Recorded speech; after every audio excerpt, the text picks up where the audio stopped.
Իսկ կարելի է մենք ողջունենք նոր դուք հարցեր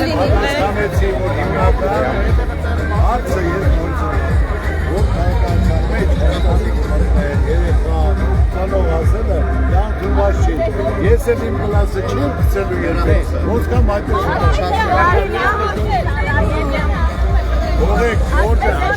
չի ծառայել, վերեք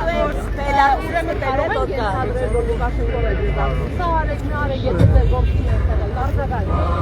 Որան եկեք դեմանորով որեք, ես գործեմ ընկերությունը ուրիշ բան է, պետական չինովիկներով ուրիշ բան է, և որ մարդիկ հետ կանը կարողանան հասկանան։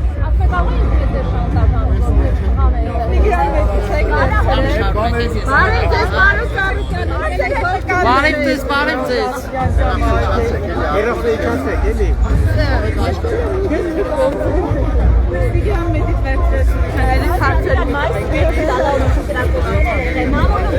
Չանա, ստեղից։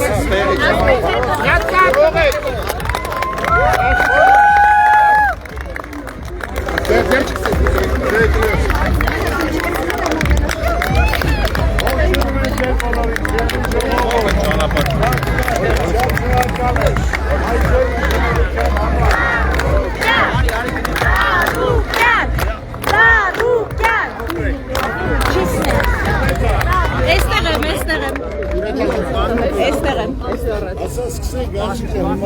բատիկ եկել են, հիմնական ժողորջան, իմ նպատակը, որ աչքերի մեջ նայելով խոսենք, ես իմ սրտի եղած, իմ ծրագիրը, իմ թիմի մասին ձեզ տեղակ պահեմ, որ դուք իմանաք, հիմա թողի վետան կազմակերպ իմ խոսքը կասեմ, իմացեք ինչ որ ասելու եմ, մի բան էլ ավել անելու եմ, չկա մի բան, որ ասած դինեմ չանեմ, հարկավորը հնարավորություն պայման, իրականացնենք կյանքի կոչենք, խաղաղություն լինի, բարգավաճ բարեկեցիկ կյանք, կետ առկետ կասեմ, մի վեճան, դասատում սկսեմ։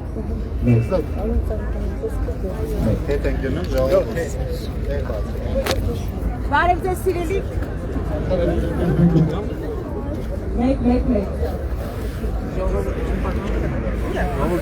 Բարև ձեզ սիրելի շենգավիցիներ։ Սիրով ողջունում ենք ձեզ բոլորիդ լավագույն ավանդույթներ ունեցող այս համայնքում։ Շատ ուրախ ենք այսօր այստեղ գտնվելու համար։ Մեր համար մեծ պատիվ է հնարավորություն և առիթ ունենալու ձեզ ներկայացնելու մեր նախընտրական ծրագիրը, ձեր որև ողջունում ենք բոլորիդ։ Այսօր մենք մեր թիմակիցներով ձեզ կներկայացնենք մեր հիմնական ծրագիրը, որով առաջնորդվում ենք։ Խոսքը առաջարկ Հայաստանի ծրագրի մասին է, որով Բարգավաճ Հայաստան կուսակցությունը հունիսի 6-ին մասնակցելու է խորհրդարանական ընտրություններին, հունիսի 7-ին։ Կարծում եմ օրը շատ խորհրդանշական է, որովհետև այս անգամ համապետական այս ընտրություններում Բարգավաճ Հայաստան կուսակցությունը հանդես է գալու 7-րդ քվեաթերթի ներքո, այսինքն հունիսի 7-ի համար Սիրով այս պահին ուզում եմ խոսքը փոխանցել իմ գործընկեր, Մայր Հայաստան կուսակցության նախագահ, Բարգավաճ Հայաստան կուսակցության պատգամավորության պետքանցու Անդրանիկ Լևանյանին։ Ողջույն սիրելի երևանցիներ, հարգելի շենգավիցիներ, սա ինձ համար շատ հոգեարազատ թաղամաս է, որովհետև ես շենգավիցում եմ ծնվել և մեծացել։ Այժմ եկեք մի հատ բարձր ծափահարություններով ողջունենք շենգավիցիներին։ Հարգելի հայրենակիցներ, դուք գիտեք, որ հունիսի 7-ին տեղի են ունենալու ճակատագրական ընտրություններ։ Մենք պետք է կառավարության շենքից վրընդենք թուրքի կոշիկները լիզող Նիկոլ Փաշինյանին։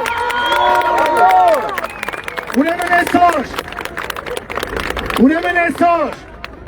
Նիկոլ Փաշինյանը նորից բացել էր իր գարշոտ բերանը ու անդրադարձել էր մեզ վայրահաչել էր Սարոկյանի դեմ։ Ուրեմն ինքը ասելիք չունի, իր միակ ասելիքը այս քարոզարշավում Ալիևին հաջողանալն է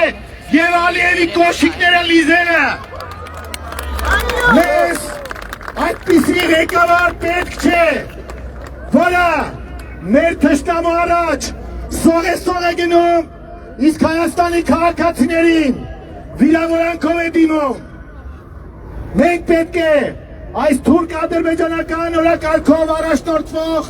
իշխանություններին ուղարկենք գրողի ծոցը և ձեզ խոստանում ենք, որ միասնաբար հասնելու ենք այդ նպատակին։ Մենք մի քանի բնական կարգախոսներ ունենք, որոնցից առաջինը քիչ առաջ հնչեցվեց։ Հիմա միասին վանկարկում ենք հունիսի 7-ին,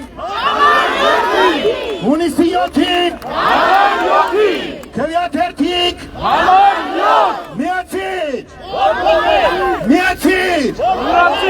միացիր,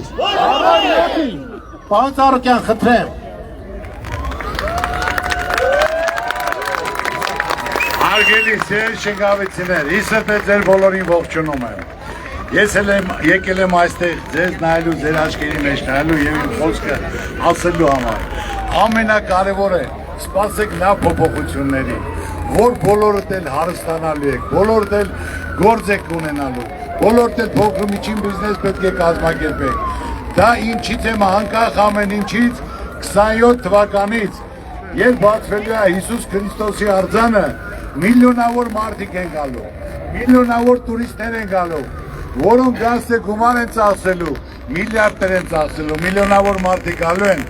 այդ գումարը մնալու է մեր քաղաքում, երևանցիներին, աբովյանցիներին, Սևանել են գնալու, կարևորը իմ պատրաստ եղեք, ես նորից եմ ասում, միլիոնավոր տուրիստներ գալով, մեծ գումարներ մնալու մեր երկրում, այդպես և երկու խոշոր ծրագիր ենք իրականացնելու։ Այսօր ժողովուրդը կարիք ունի ուշադրության, վերաբերմունքի հնարավորության և պայմանի։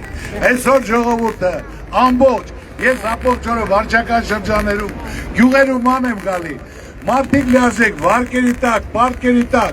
անգործ պատերի տակ նստած են։ Մենք մարդկանց մասին պետք է մտածենք, կարողանանք լիարժեք, հնարավորություն ձեռնենք, մարդկանց աշխատանք տանք, պետք է նրանց դրության մեջ մտնես։ Այսօր ազգը 650,000 ընտանիք է, 2,400,000 վարկառու, ամեն ընտանիքից 3-ից 4 մարդ վարկի տակ է,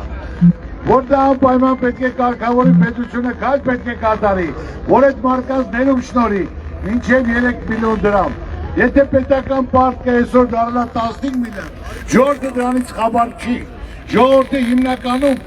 պետք է գոնե 1 միլիարդ 100 միլիոն ավելանալով 2,200,000 մարդ լիարժեք փրկվելու այդ ցեղից դուրս գալու։ Գոնե իր վաստակածը ինքն իր տունն է պայելու ժողովուրդ։ Դա պարտադիր պետք է քայլը կատարվի։ Առողջապահությունը անվճար պետք է լինի։ Կրթությունը պետք է անվճար պետք է լինի։ Թոշակառուների համար միջին զամբյուղը պետք է ապահովի։ Ոչ թե 10 տարի չի ավելացել 5,000 դրամ ավելանալով, դա միջին զամբյուղի ապահովում չի։ Միջին զամբյուղը 78,000 գոնե միջին զամբյուղը պետք է ապահովի։ Պետք է գործ լինի, ստեղծենք, կազմակերպենք, բյուջեն գումար լինի, տնտեսական աճ լինի։ Մեզ մոտ տնտեսական աճը 1%-ը, դա 25 միլիարդ է, տարեկան եթե 12% աճ լինի, 300 միլիարդ, որը կարան ճիշտ բաժանել, և առողջապահությունը, և թոշակառուին, և աշխատողին, ծառայողին, արվեստագետին, բժիշկին, ճիշտ պետք է կազմակերպել, Ժողովուրդ ջան, ասել եմ մեկ անգամ ևս ասեմ, պաշտոնային աշխատող մարդիկ պետք է փորձ ունեցած լինեն, նրանք պետք է աշխատած լինեն, արդյունք ցույց տան, պատական մարդիկ պաշտոնի լինելով, որ вообще տեղյակ չեն ոլորտից, դրա համար մենք այսօր ենք, Ջորջան, մենք ունենք մեկ մայրաքաղաք Երևան, որ ամբողջ աշխարհի հայցուն է հպարտանում է Երևանում։ Իսկ եթե որոշ մարդիկ, դա կլինի Բաքվից, Հայաստանից, որ Երևանը ուզում են կոչեն Երևան, դա ամոթ է մեզ, դա չի կարող երբեք թույլ տալ։ Մասից Սարին ամոթ ոչ մեկը չի պատկերացրել, որ կարող է մեր իշխանությունը գա ժամանակ, որ ինչ չանի Մասից Սարին նայի, կամ Մասից Սար Ալտագրի վրայից անի, կամ 300,000 պետք է ադրբեջանցի բերեն Երևանում բնակեցնեն, որը դա մեզ ամոթ է, դա մեզ պատիվ չի բերել, կամ Արցախից չխոսան, կամ ցեղասպանությունից։ Ցեղասպանությունը աշխարհի 40 երկրից ավել ընդունել է։ Մենք ոնց կարանք հրաժարվել։ Ով անցյալը մոռանա, անցյալ չի կարող ունենալ։ Այո։ Ասում եմ 40 երկիր ընդունել է ամենախոշոր պետությունները։ Պետք է աշխատենք մնացածներն էլ ընդունեն։ Երբ որ Թուրքիան կընդունի, հարց կա կարանք կրլող սեղանի շուրջ նստենք, ոնց որ ասենք եղավ Գերմանիա եւ Իսրայելի մեջ։ Այդ ժամանակ էլ նստենք պայմանավորվենք։ Իսկ ամենասխալ որոշումը Ժողովուրդ ջան, ես որպես մարդ նայելով, ծանոթանալով, հետևելով երևանցիների վրա գույքը հարկը 100% ավելացրել է։ Ժողովուրդ ջան, դա անարդարացի որոշում է։ Մարդը 40 տարի աշխատել է դախացող խոսագիտնական աշխատող աշինարարա, իրան տուն են արկացրել։ Ինքը ապրում է այդ տանը իր թոշակով։ Այսօր գույքարկը ավելացրել են, գույքարկը ավելացրել են ոչ թե կադաստրի արժեքով, շուկայական գնով, անարդարացի որոշում, ասում ծախի գնա գյուղերում մնա։ Դա ամոթ է, դա մարդկային ժողովրդական վերաբերմունք չի։ Ես դեմ չեմ, թող ընդունեն 20 թվականից 22, որ մարդիկ 100,000-ով, 200,000-ով բնակարաններ են արել, կարած նրանց գույքարկը բարձրացեն, բայց են թոշակառուն, որ արդար գծինքով, ազնիվ աշխատանքով բնակարան է ստացել, պետք է նրան ներեն, ոչ թե ներեն, նրան հնարավորություն տան, բարեկեցիկ կանգով կորոտեցան, ոչ թե ասեն, տունը ծախի, թող Ադրբեջանից գան տներն ամեն մնան, դա է նշանակում, դա ճիշտ չի ժողովուրդ, այսօր, որ այսօրին եք ժողովուրդ, դուք եք մեղավոր, որ ճիշտ ընտրություն չեք կատարել, ինալ եք անում, 50-60% ընտրության չի գնում, դե ծավը տանը, հնարություն է տրված ես, գնացեք, ձեր խղճի առաջ, հոգու առաջ, ընտրությունը կա, վախում եք բաթարցակ, հայտարեք, մի հայտարեք, գնացեք ընտրությունը կատարեք, հարցնում են, ով հարցմասա քեզ եմ անդրում, այդ կան մի բան, կարևոր է, այդ միսյակի, Հունիսի 7-ին աման լոկի։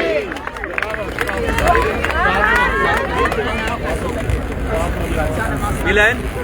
Արկասով թող չեմ տենում Ապե աշկն ասել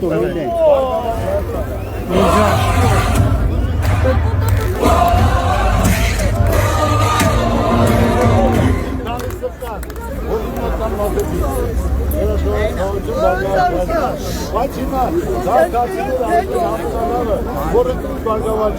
որտեղ կգնա աճի, չգիտեմ ես, որը որ ժողորդի համար ավելի իքունել է, մոտորերս իմ կայք։ Ծարուկա մեկ հացմայսի մեկի մեծ ակուկարդացես մոտայքի Ես խավ, վալովիտը մեզ մոչի, ես տենա չեմ, ես որգան։ Արգելի քաղաքացիներ, մենք հիմա երթով շարժվում ենք Շենգավիթ համայնքում եւ շփվելու ենք մեր շենգավիցիների հետ։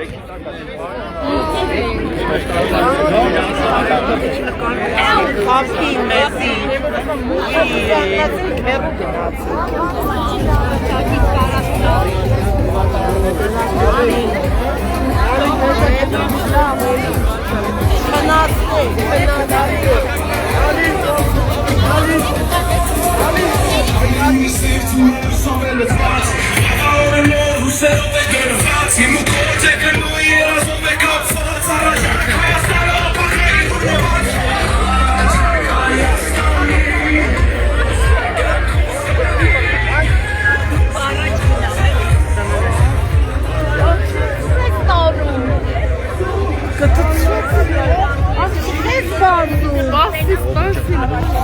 Կներեք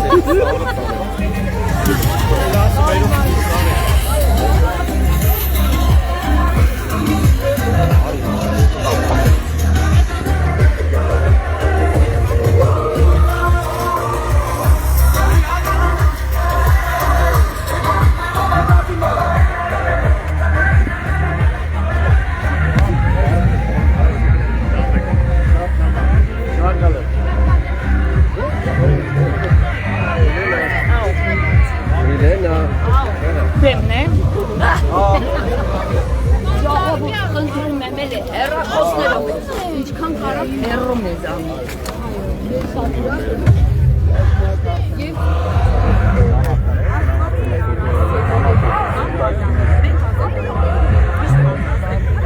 Ոչ մի բան չի կարա պատահի։ Մենք պետք է պատերազմի դուռը փակենք,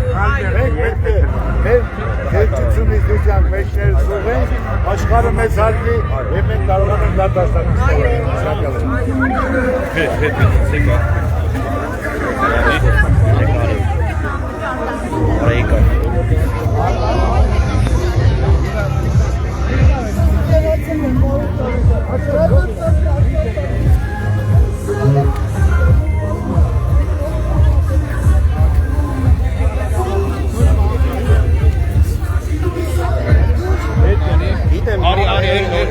Արի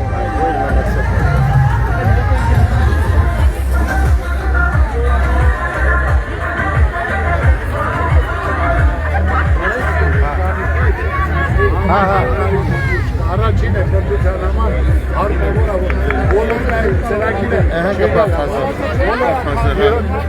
Թազա կպավ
Երեխեք հերվից աշխատեք, արավ։